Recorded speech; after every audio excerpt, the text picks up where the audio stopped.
Muito boa noite para você que está nos assistindo em casa, boa tarde aos nossos convidados aqui, novo programa Centros, TV Univates. Nosso tema de hoje, na verdade são dois temas que se entrelaçam, o projeto de pesquisa Identidade Étnicas em Espaços Territoriais da Bacia Hidrográfica Taquariantas. E paralelo a esse projeto, nós temos também um projeto de extensão, que é o projeto História e Cultura Caingangue, logo após a abertura do programa.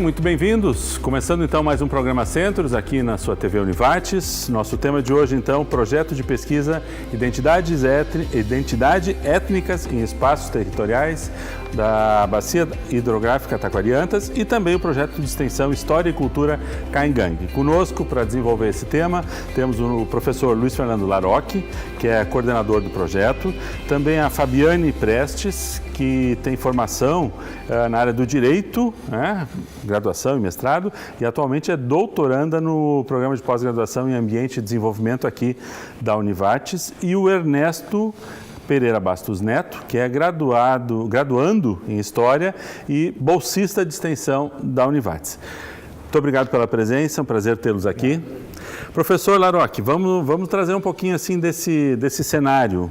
O que é o ponto de partida ou em que estágio estamos em termos de desenvolvimento, de reconhecimento da nossa história, né, étnica, que não é, obviamente, o retrato daquilo que a gente vê hoje, mas dá uma olhada para o passado, né?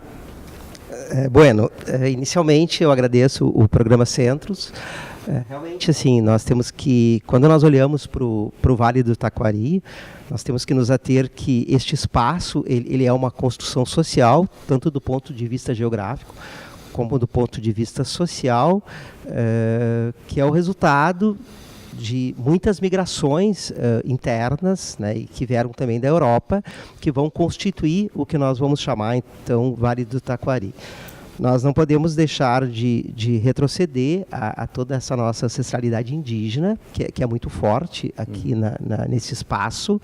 A bacia do Taquariantas, tanto em direção à bacia do Pardo como a bacia do Caí, ela é um tradicional território indígena, inicialmente Guarani, e depois Caingangue, ou um tempo anterior do que nós chamamos de tradições arqueológicas Tupi-Guarani e tradições arqueológicas Pró-Tugês, onde nós tivemos esses grupos indígenas, muito antes então da chegada do europeu, circulando por estes espaços. Portanto, a presença, sobretudo, dos Guaranis neste século XXI, dos Caingangue nesse século XXI, não é nenhuma novidade, né? Assim como também nós temos esse espaço fortemente marcado pela presença de descendentes de europeus. Temos inicialmente lusitanos que ocupam este espaço desde o século XVI, do século XVII. Temos também uma forte presença de sesmarias, de fazendas, e a partir da segunda metade do século XIX, então, nós temos uma intensificação de migrações históricas, né? Inicialmente com os açorianos, que a partir de 1750 chegam no Rio Grande do Sul, e no final, né, ou em meados desta década de 1850, já estão aqui no Vale do Taquari. Da mesma forma, a presença da imigração alemã, e aí é importante que junto com a imigração alemã nós temos holandeses, nós temos uma série de outros grupos étnicos, e no final do século XIX temos então a presença aí dos italianos e dos seus descendentes, quer dizer que esses grupos étnicos, tanto de descendentes de açorianos como descendentes de alemães e de italianos assim mesmo como de holandeses, estão presentes, inclusive, na atualidade.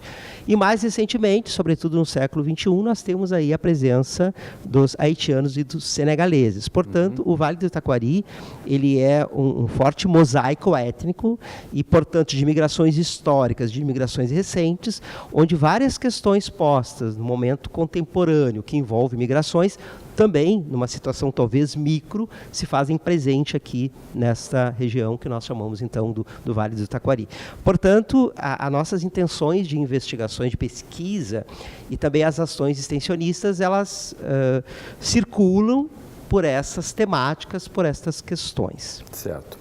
Vamos fazer uma rodada inicial aqui, depois a gente entra nesses detalhes. Fabiane, por favor, nos conte um pouquinho como é que se dá a tua inserção dentro desse tema para alguém que vem da área do direito, com uma formação do direito e adentra outros campos aí. Como é que é o teu olhar sobre esse segmento? Então, em primeiro lugar, obrigado pela oportunidade de estar aqui, dialogando com vocês.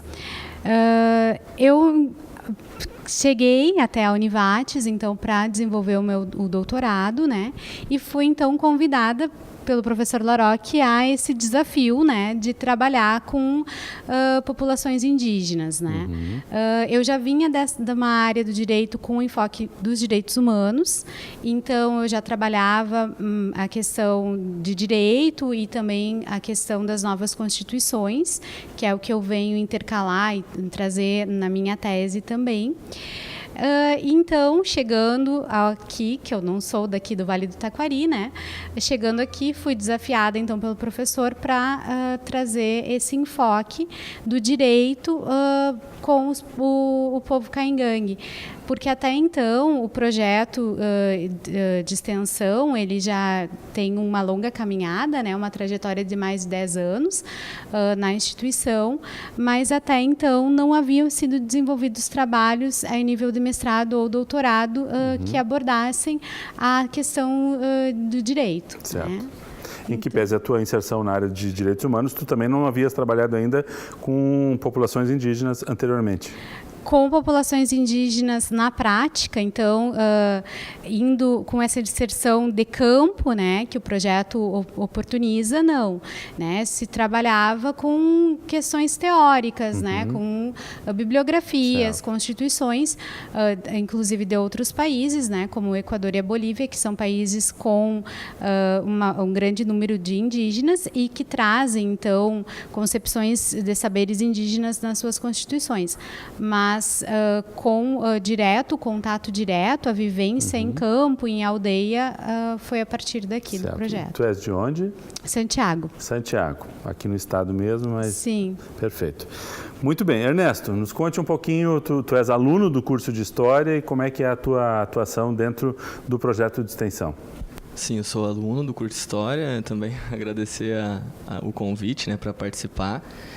Eu estou no 4º ano, mais ou menos, do curso de História, o 7º semestre em disciplinas, certo, mais ou menos, E, bom, minha caminhada é um pouco mais recente, ou bem mais recente que a da Fabiane e do professor, evidentemente, mas eu já estou no 3º ano, então, como bolsista do projeto de extensão do professor Larocque.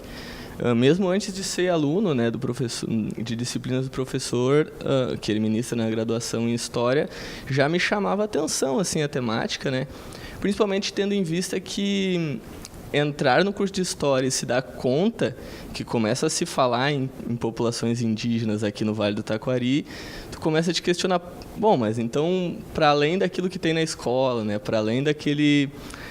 o dia 19 de abril, para além dessas questões, o que mais que é possível, então? E aí, a minha inserção nesse projeto, com certeza, possibilitou perceber que é um outro universo, que esse diálogo com essa interculturalidade, essa experiência intercultural e teórica também, que já tem uma produção, uma bagagem bem significativa em termos de caingangue e de populações indígenas no Brasil, perceber e ter a oportunidade de estudar isso, então, tem sido muito importante, a minha atuação é mesmo diretamente com as comunidades aqui da região, né? Que sou bolsista do projeto de extensão, então a gente frequenta sistematicamente, né, as comunidades de Estrela, de Itabaí, aqui de Lajeado, de Farroupilha, né? E tem algumas outras interfaces, depois que vai ser, eu acho, melhor abordado, né, com comunidades adjacentes ou de regiões adjacentes, enfim. E é mesmo um diálogo com esses grupos, né?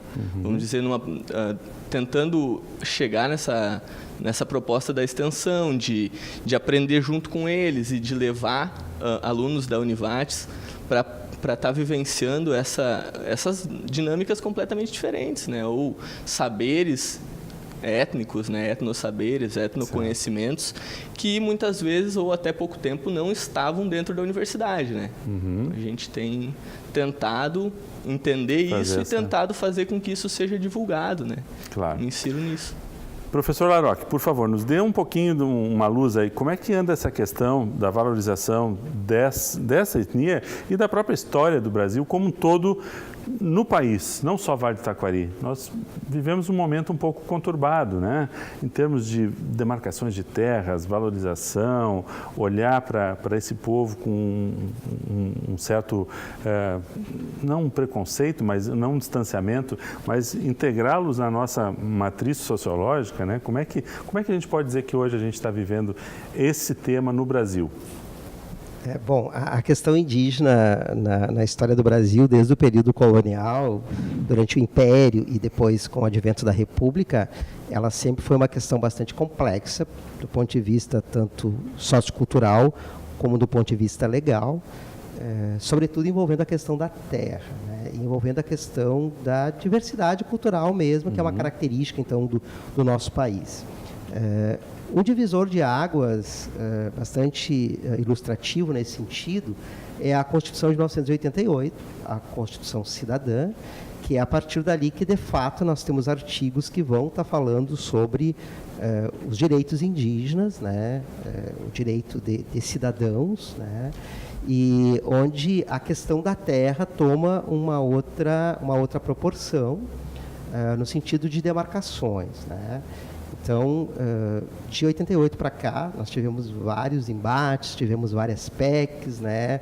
Alguns avanços, alguns retrocessos, mas uma questão bastante singular é que se preconizava que as populações indígenas elas iriam desaparecer. Se nós tomarmos, inclusive, aportes teóricos do final do século XIX e, sobretudo, do século XX, até praticamente a década de 1970, a ideia que se pensava é que as populações indígenas iriam desaparecer, todos se transformariam em cidadãos brasileiros e seríamos felizes para sempre, né? Sim. Isso não aconteceu. Fato consumado, né? Tenho dúvidas se vai acontecer um dia. Pelo contrário, né? Nós temos as populações indígenas cada vez mais organizadas e também bastante articuladas do ponto de vista político e cultural, no sentido de movimentos, né? E no sentido de potencializar a sua cultura. O último censo que nós temos é um censo de 2010 e que ele foi publicado em 2012 e ele tem apresentado dados que as populações indígenas não só desapareceram, como elas aumentaram do ponto de vista demográfico. Não desapareceram? Não desapareceram, como aumentaram do ponto de vista demográfico.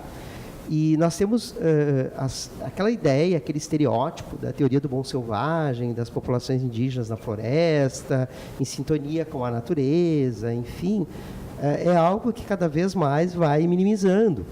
Porque hoje nós temos eles em contextos urbanos, claro. Temos eles na floresta também, mas nós temos em contextos urbanos, a exemplo do que nós temos dos caingangues aqui na região do Vale do Taquari, Farroupilha, Porto Alegre, São Leopoldo. E também bastante articulado no sentido de estarem nas universidades, de estarem buscando conhecimento, mas também mantendo elementos da sua tradição. Certo. Então, me parece que o cenário deste século XXI, né, ele é muito promissor para nós estudarmos, aprendermos e reconhecermos as populações indígenas, que é um pouco o que tanto o projeto de extensão como o projeto de pesquisa, que embora o projeto de pesquisa não tenha como enfoque somente populações indígenas, procura estar trabalhando, está produzindo resgatando saberes e está trazendo para a própria universidade, já que nós entendemos que esse é um papel fundamental, né, desse diálogo intercultural, né, até pela característica que nós temos do Rio Grande do Sul, do Vale do Taquari e do Brasil. Muito bem. Fechamos o primeiro bloco. No segundo bloco, voltamos para falar exatamente do projeto de pesquisa e do projeto de extensão, um pouco do seu histórico, para a gente entender o que é que já foi desenvolvido. Já retornamos.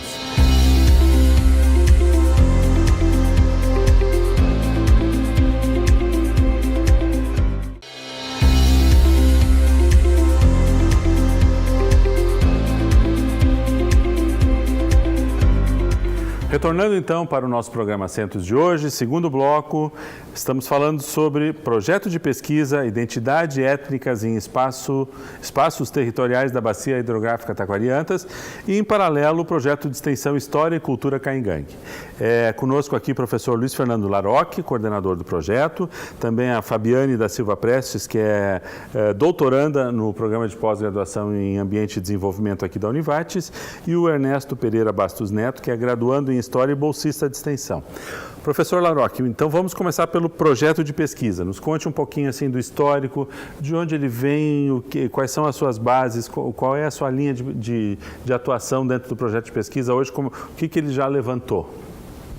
Bem, o projeto de pesquisa Identidades Étnicas em Espaços Culturais da Bacia Hidrográfica do Taquariantas, História, Movimentações e Desdobramentos Socioambientais, ele surge, na realidade, em 2017, muito embora ele é proposto ainda em 2016, junto ao Programa de Pós-Graduação em Ambiente e Desenvolvimento, na linha de pesquisa Espaços e Problemas Socioambientais.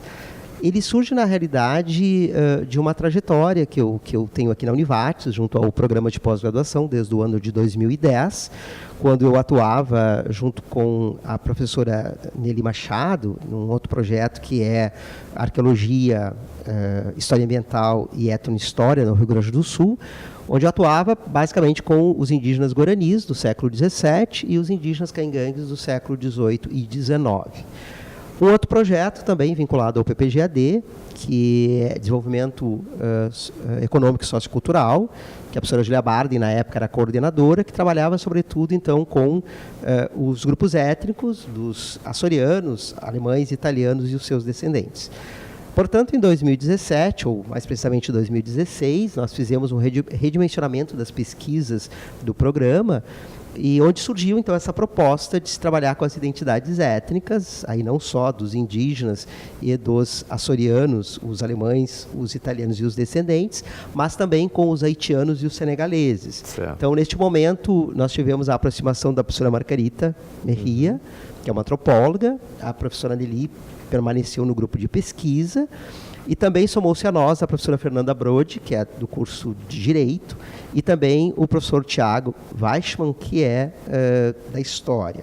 Além, então, de bolsistas, que nós temos 3 bolsistas de iniciação, né, de pesquisa, bem como, na atualidade, nós temos 4 mestrandos que estão pesquisando estas temáticas, e também, além da Fabiane, nós temos mais 5 doutorandos, que também tem atuado com essas temáticas sobre as identidades étnicas.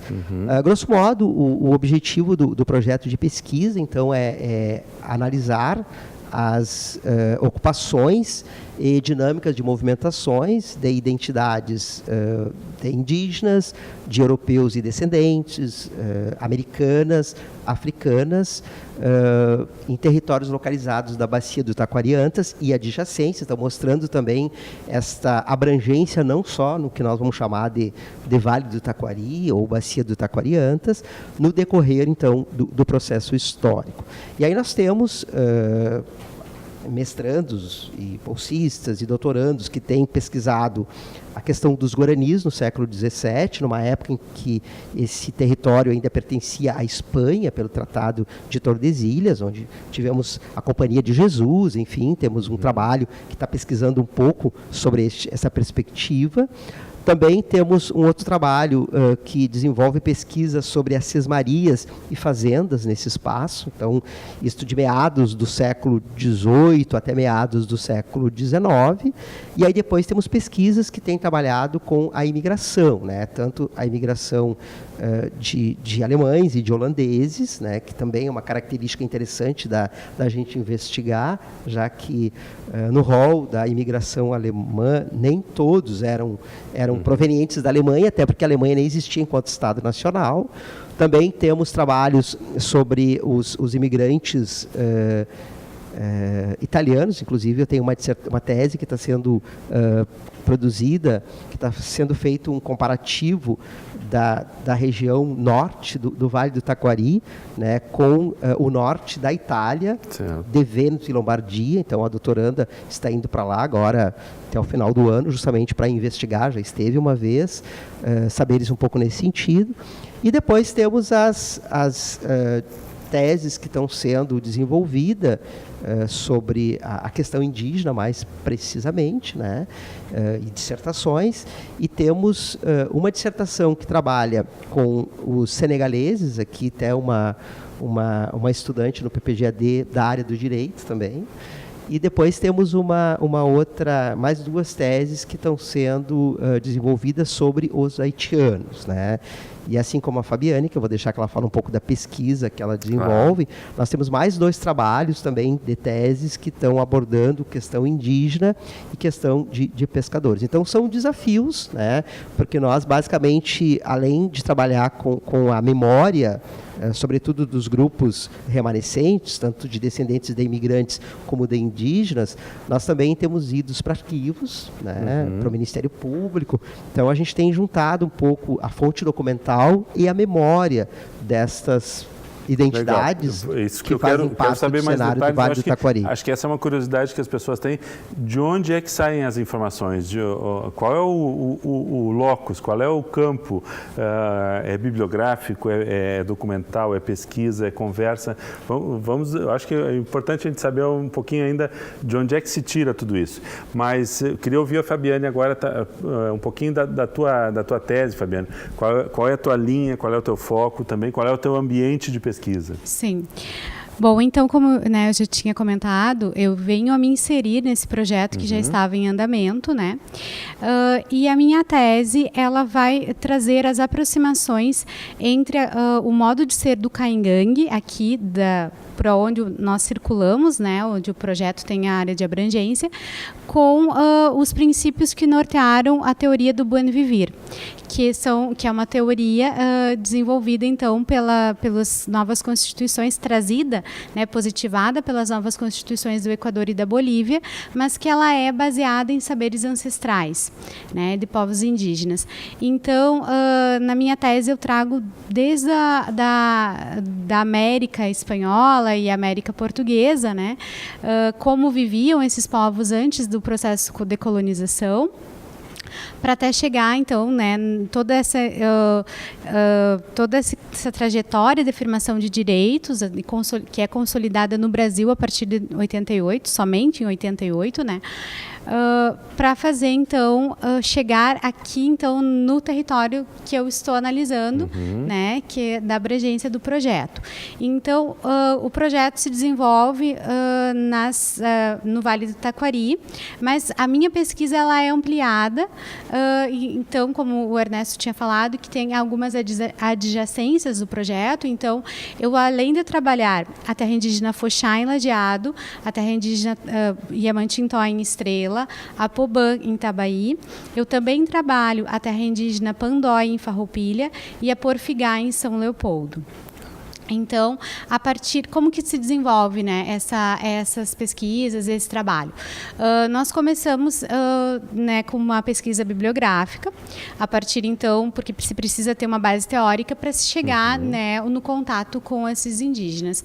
E após, então, com todo o apoio dessa estrutura que já está formada, do projeto de extensão, nós vamos a campo. Então, a pesquisa é feita diretamente nessas terras indígenas, a partir, então, de uma primeira ida, de um estabelecimento de uma relação de confiança com as lideranças, e aí eles vão nos dar um termo de anuência, né, nos permitindo o acesso e fazer registros fotográficos, fílmicos, enfim. Então, após esses primeiros contatos, se começam as vidas com mais frequência para, então, se desenvolver entrevistas, né? As entrevistas que são desenvolvidas, elas são utilizadas a partir do método da história oral. Certo. Ou seja, elas são gravadas, né? E são transcritas posteriormente, mantendo toda a forma que a pessoa utilizou para nos passar aquelas memórias. As expressões são todas são mantidas, né? Bem da forma que eles nos falaram, suas memórias vai ser transcrito exato, claro. Né?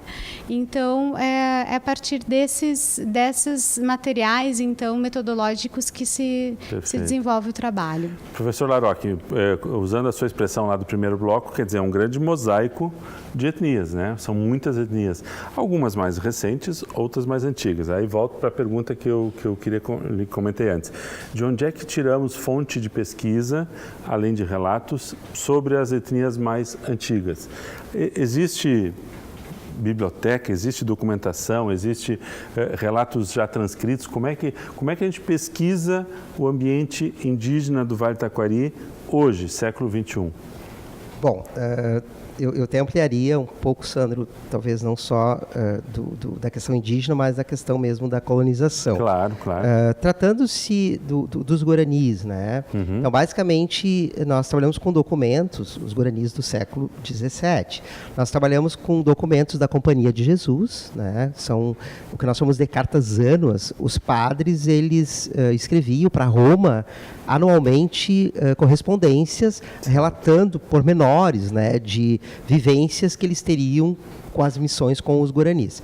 Claro que, assim, nós temos que ter um cuidado, e aí a gente dialoga com os nossos teóricos, né, a própria questão da hermenêutica, porque nós estamos trabalhando com documentos que estão contando a história da Companhia de Jesus, sim, onde o indígena ele é alguém que precisa ser civilizado, é alguém que precisa ser cristianizado. Então, nós precisamos olhar com muita atenção essa leitura, essa narrativa, no sentido de coletar essas informações que nos possibilitam pensar uma historicidade indígena guarani. Também a gente procura dialogar muitas vezes com a arqueologia, que trabalha com a cultura material, de localizar, né, no território esses vestígios dessas aldeias. Então, quando se trata dos indígenas históricos, quer seja do século XVII, que é o nosso foco de pesquisa, ou mesmo do século XVIII, no século XIX, nós trabalhamos com documentação. Os caingangues, onde nós temos uma grande quantidade de informações deles em relação ao século XIX, porque como os caingangues eles eram grupos de planalto, então, basicamente, somente no século XIX que se pensou com a colonização, até mesmo da imigração, de ocupar esses territórios dos indígenas caingangue. Então, nós temos várias correspondências, ofícios, demarcações de terra, no arquivo histórico do Rio Grande do Sul, em Porto Alegre, no arquivo público. Então, basicamente, são as fontes que nós temos para trabalhar com essas populações indígenas, mas a mesma questão que decorrente envolvendo as cartas ânuas com os guaranis é o que também nós temos em relação aos caingangues. Então, sempre é um ofício, é uma correspondência, um documento que minimiza esse protagonismo, minimiza esta historicidade deste grupo. Foco, né? É um outro foco. Sim. Também trabalhamos com relatos de viajantes, né, como Saint-Hilaire, Maximiliano Verschoren, entre vários outros que circularam por aqui. No que se refere aos não índios, da mesma forma, nós trabalhamos com inventários, que é bastante comum na questão das sesmarias, né, os inventários. Também trabalhamos com correspondências, né, junto ao projeto de colonização e imigração, né, então, tanto envolvendo açorianos, fazendeiros, a colonização alemã, a colonização italiana. Basicamente são esses documentos. Também trabalhamos com cartórios, né, porque, de acordo com o processo histórico, no século XIX, no século XX, novas configurações territoriais vão aparecer. Se nós formos nos reportar para o Vale do Taquari no século XVII ou no século XVIII, nós não vamos encontrar. Certo. Nós temos que nos reportar o que seria a freguesia de Viamão. Portanto, qualquer documento... Então, é aquilo que eu falava no primeiro bloco, é uma outra cartografia. De acordo com o processo histórico, os espaços vão sendo renomeados. Perfeito. Né? Perfeito. Depois pertencente à freguesia de Triunfo, até por último, então, nós conseguimos chegar no que vai ser hoje, né, as micro-regiões aí que constituem o Vale do Taquari. É um trabalho bem desafiador, um trabalho braçal, né, porque correspondência do século XIX é grafia da época. As cartas vanas são em espanhol, então é bem complicado, tem que trabalhar com uma lupa, às vezes, para conseguir fazer essa pesquisa.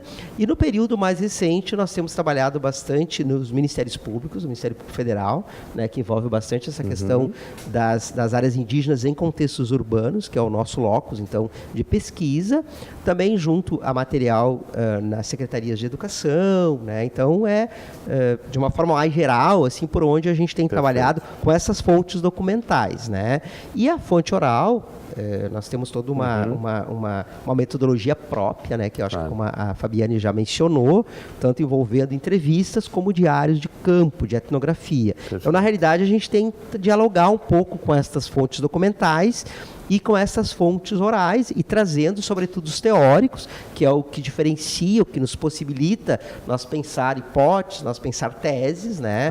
Nós trabalhamos muito com autores da história, da antropologia, do direito, sempre dentro de uma perspectiva interdisciplinar, já que tanto o projeto de extensão como o projeto de pesquisa, eles são vinculados ao programa de pós-graduação Ambiente e Desenvolvimento, e que é um programa interdisciplinar. Nós temos alunos de várias áreas. Professor, fechamos o segundo bloco. No terceiro bloco, eu quero um pouquinho da sua história, então, do projeto de extensão, para a gente também poder ouvir um pouquinho da prática do Ernesto nesse dia a dia, nesse trânsito. E eu quero te ouvir um pouquinho, Fabiane, para um pouco do teu comparativo. O quanto esses teus relatos que tu ouve, eles batem, ou qual é a proximidade que eles têm com as informações documentais que estão sendo buscadas? Como é que o próprio povo vê a sua história em relação àquilo que está documentado? Já voltamos após o intervalo.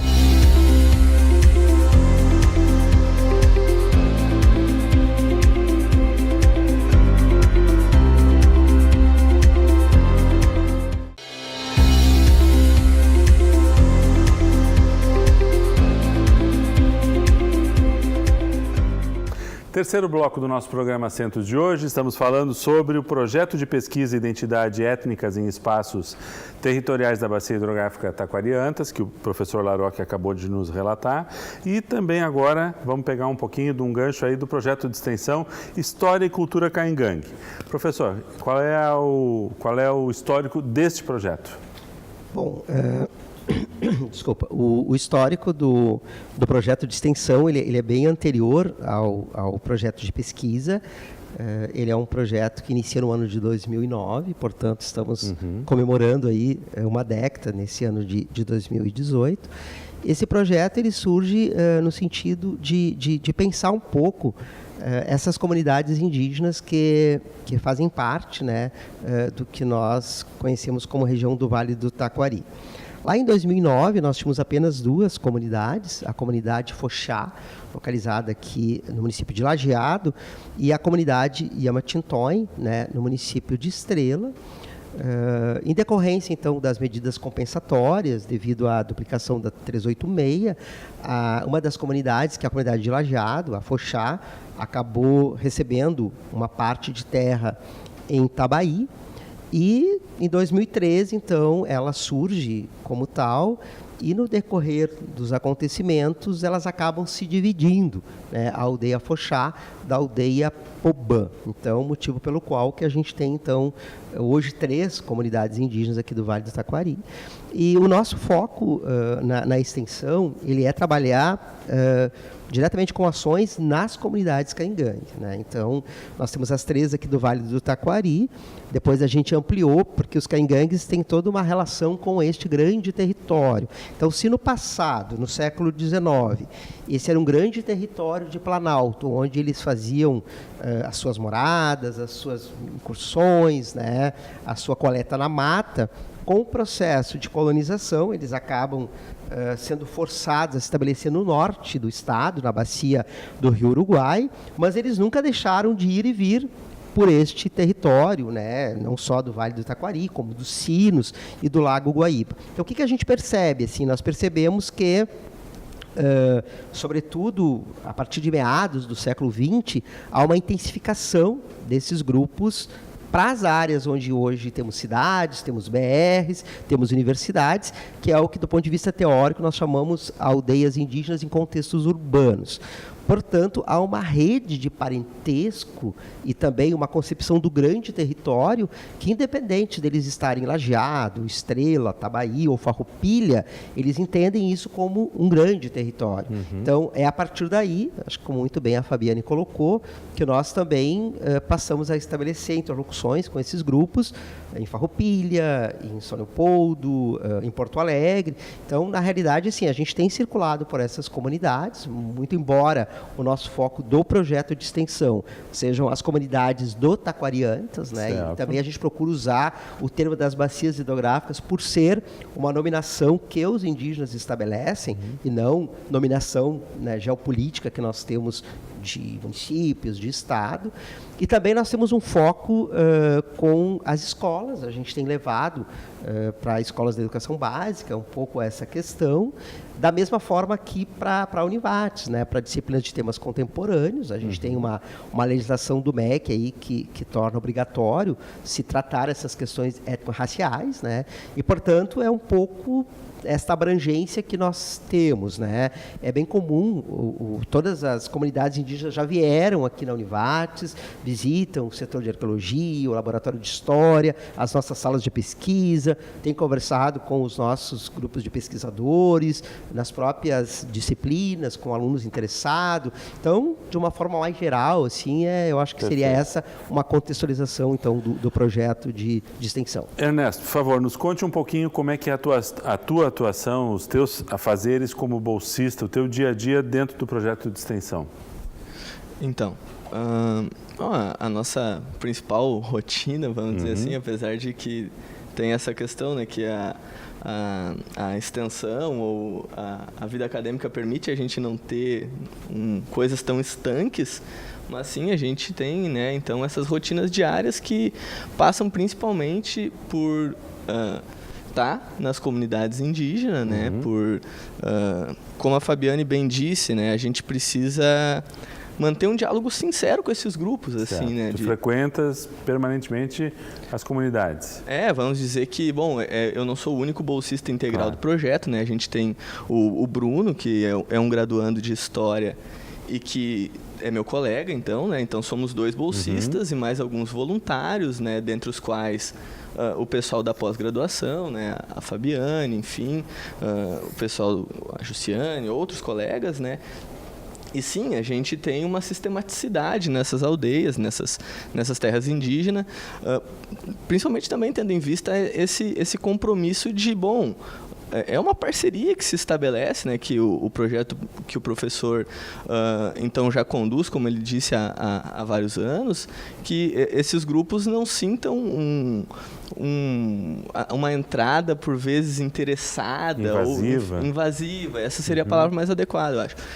Bom, não, é sim uma troca, né? A maioria dos momentos a gente vai muito mais para aprender, de fato, né?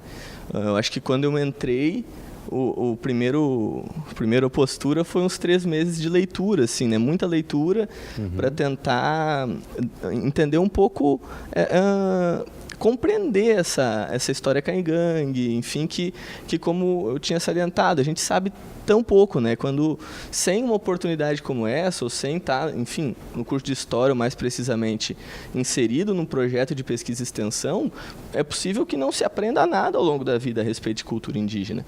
E aí lá sim, né? A gente não vai com o intuito de ensinar nada, né? Pelo menos não eu, não nós, né? Nós vamos dialogar com essas pessoas e coletar essas memórias, né? Por vezes elaborar em parceria com eles atividades que possibilitem a inserção de outras pessoas, de alunos, como foi dito antes, né? A gente, acho que para citar algumas atividades, né, que foram realizadas nos últimos, desde que eu me inseri, eu acho que nesses últimos 2, quase 3 anos aí, a gente já conseguiu organizar alguns trabalhos no sentido de, bom, acho que sendo mais específico, a gente, na terra indígena Foxá, no ano de 2017, então, foi feito um trabalho bem dentro do que parece ser a nova proposta da extensão, né, de possibilitar essa troca interdisciplinar. E aí a gente criou um mini curso, então, ao longo de vários meses, pensando e dialogando como levar pessoas que não conhecem a temática indígena, né? Como eu disse, eu passei alguns meses antes de ir só estudando. Por vezes parece, e sim, né? São pessoas como nós e que estão vivendo em cidades, enfim, mas a cultura, né? Esses aspectos que por vezes são tão sutis, tu vivenciando com ou pouco, às vezes pode causar algum estranhamento. E a gente conseguiu, então, elaborar um projeto onde convidamos alunos da Odonto, né, da odontologia, alunos do direito, da graduação, né, em direito, da história e um colega da biologia. E a gente, então, fez um primeiro momento teórico, né, isso foi no vespertino, alguns encontros teóricos, e um terceiro, ou quarto, acho que foi o terceiro encontro, uma saída de campo, né? E nisso a comunidade indígena esteve conosco elaborando como isso seria, o que eles trariam, então, para essas pessoas, né, para esses graduandos. Eles gostariam de compartilhar. Exato, que experiências e que conhecimentos, porque, né, vou lá ver como é a vida dos índios, não é esse. Não é o Ernesto que está contando, escolhendo o que mostrar, mas a comunidade que está recebendo. Perfeito, e daí se teve um momento onde houve uma apresentação do grupo de dança, e aí depois a gente teve um diálogo com as lideranças, né, com o cacique, com o Cuiã, enfim, que seria relacionado a uma liderança espiritual, para a gente tentar traduzir, e um momento franco onde esses graduandos puderam questionar, perguntar, trocar com os próprios jovens indígenas, né? Que também é uma questão que acontece aqui no Vale do Taquari. Não é tão intenso, mas ocorre de indígenas estarem matriculados na escola regular. Certo. E aí essa troca, por vezes, como é ser adolescente indígena hoje?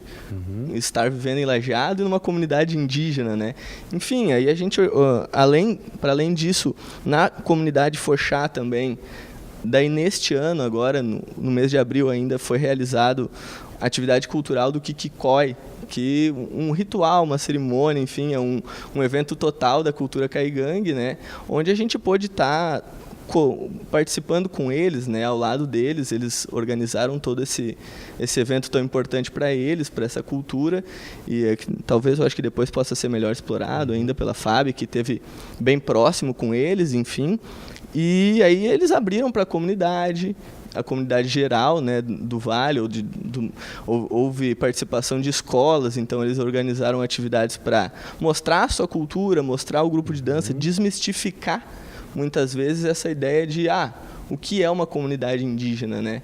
Eu, ao longo, entre outras atribuições da extensão, a gente tem aquilo que o professor comentou, que seriam as palestras em escolas, né? Certo. Ou atividades, por vezes, até mais sistemáticas do que uma palestra. Em algumas escolas, nós voltamos mais de uma vez, né, para falar sobre cultura caigangue, e muito se percebe isso, que estando ao lado, muitas vezes, estando aqui em Lajeado, mas tem comunidade indígena aqui? Ou mesmo, mas se a gente entrar lá, eles não vão estar nu? Né? Existe muito essa... E aí, uma semana depois, a gente pôde perceber, já pelo feedback de pais que inicialmente ficaram receosos de permitir que seus filhos entrassem numa terra indígena, depois já, olha só que interessante, né? A gente já teve alguns feedbacks positivos dessas escolas, inclusive não só da rede pública, também da rede privada, que muitas vezes acaba, enfim, esse preconceito são oportunidades que a comunidade permitiu de romper um pouco, de desconstruir. Perfeito. Fechamos o terceiro bloco. Eu gostaria de ouvir de vocês, no quarto bloco, um pouquinho da perspectiva tanto do projeto, quanto do projeto de pesquisa, quanto do projeto de extensão daqui para frente. Porque às vezes parece que a gente está fazendo uma pesquisa para contar uma história já passada. E nesse caso a gente acho que está bem claro de que essa história não terminou. Pelo contrário, ela tá viva, está atuante, está em plena efervescência. O que é que a gente pode e deve tirar como alguns indícios aí de vida futura? Né? O que é que a gente pode trazer para enriquecer a questão cultural, social? Eu vi um artigo teu agora que foi recentemente publicado no jornal da questão econômica, né? O que é que os índios produzem, como é que eles compartilham. Quer dizer, daqui para frente, o que a gente tira dos dois, tanto o projeto de pesquisa quanto o projeto de extensão? Já voltamos.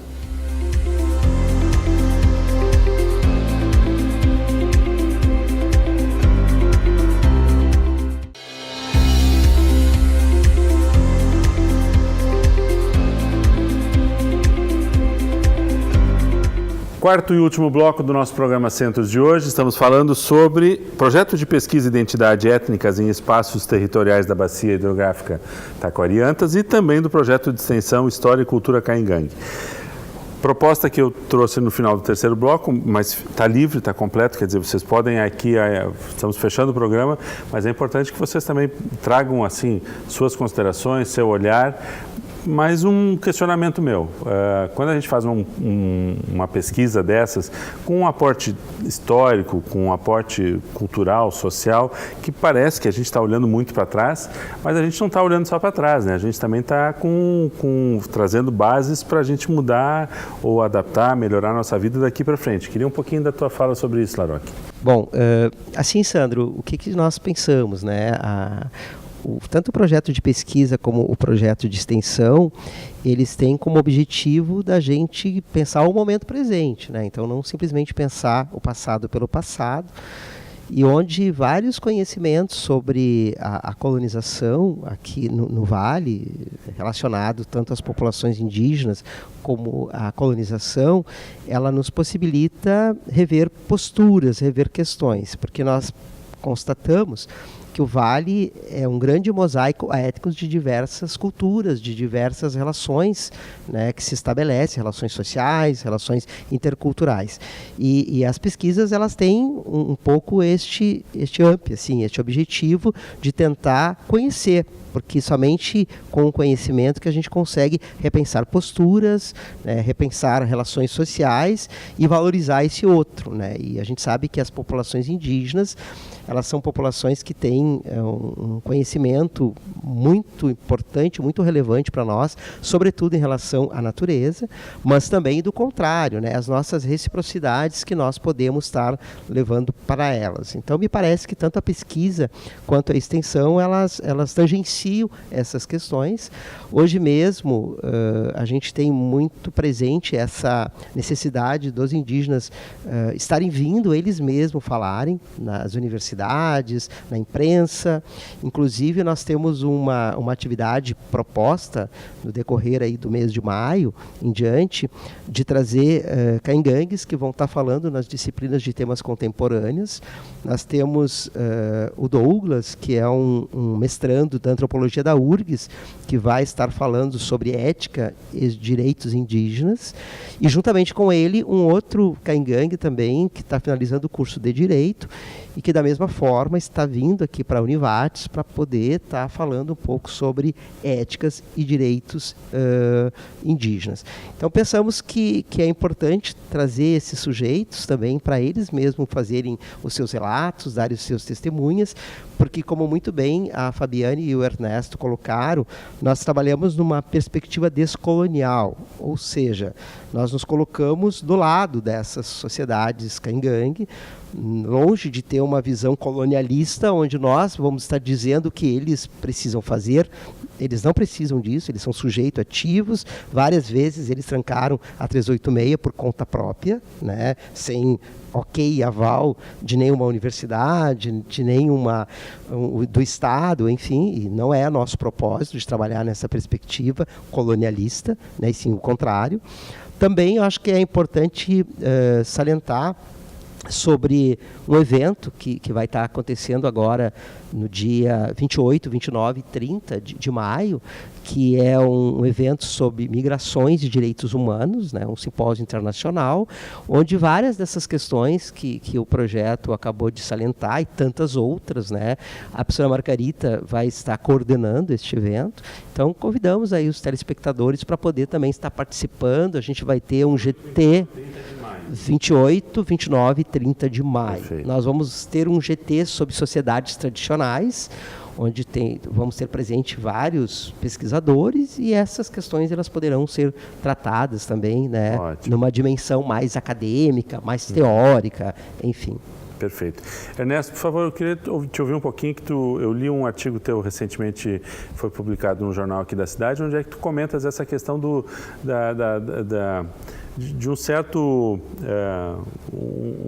uma certa visão que se desenvolveu na sociedade atual, de que os índios eles só fazem o comércio em datas assim como recentemente a gente passou pela Páscoa, eles são vistos vendendo os ninhos, vendendo ali aquelas objetos de decoração, como se isso fosse uma subcultura ou uma forma que eles acabaram desenvolvendo no contexto atual para se manter economicamente. Como é que é a tua visão, a tua experiência com eles dentro desse foco da sociedade atual? Então, o artigo foi publicado aí, né? A gente muitas vezes se depara com situações polêmicas e no sentido justamente desse que tu falava, né? O índio não trabalha, o artesanato é coisa de preguiçoso, enfim. E aí a gente, a partir das pesquisas que estão desenvolvidas, que a gente tem acesso, bem como dessas pesquisas em campo, a gente está podendo perceber que, muito pelo contrário, né, que o artesanato ou a produção dessa arte indígena, ela carrega consigo um saber tradicional muito potente, né, no sentido de tanto de manejo florestal, né, de coletar o cipó, de conhecer o período da coleta, ou para que não eles usam a expressão carunche, para que o cipó ou que o artesanato seja durável. Né? Tu tem, enfim, uma série de elementos culturais que são atualizados nessa prática de estar na mata. Por outro lado, a mata, ela está em escassez, né? Se a gente olhar as florestas, enfim, elas são cada vez menores, né? E é uma maneira que, pelo que a gente pode estar observando, que esses indígenas têm de manter esse contato com a natureza, enfim, com um ethos, né? Com um jeito de ser indígena ou de ser caigangue, que em outro tempo, ou num tempo antigo, se vivia. Eu acho que eu chego a comentar isso no artigo, né?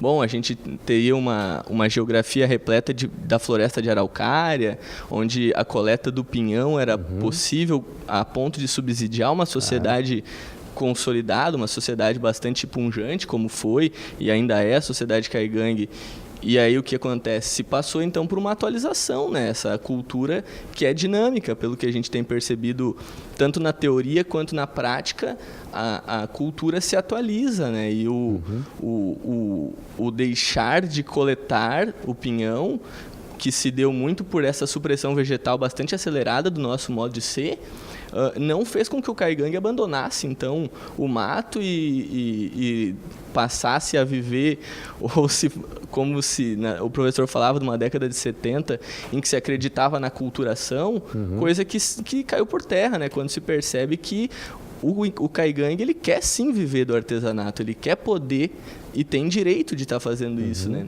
Acho que uma polêmica que surge muito é a questão, porque eles levam as crianças deles para vender enquanto as mães ficam sentadas. E aí a gente, isso é uma coisa que causa para eles bastante indignação, que justamente a gente concebe a educação de uma forma, né? Muito, inclusive eles nos criticam pelas bordas, dizendo que a gente terceiriza nossos filhos, né? Colocando eles nas escolas. Enquanto eles não, né? Toda atividade que eles desenvolvem, a criança está aprendendo. Então, o viver junto, ou aprender a comercializar, ou aprender a ir no mato, é a educação tradicional acontecendo, né? Então, é justamente essa leitura. Viver e aprender a vida dos seus pais. E a vida cultura, toda, né? Da sua comunidade. Sim. Perfeito. Que aprende vivenciando. Claro. É interessante, eu não tinha ouvido ainda essa expressão de que nós terceirizamos a formação dos nossos filhos.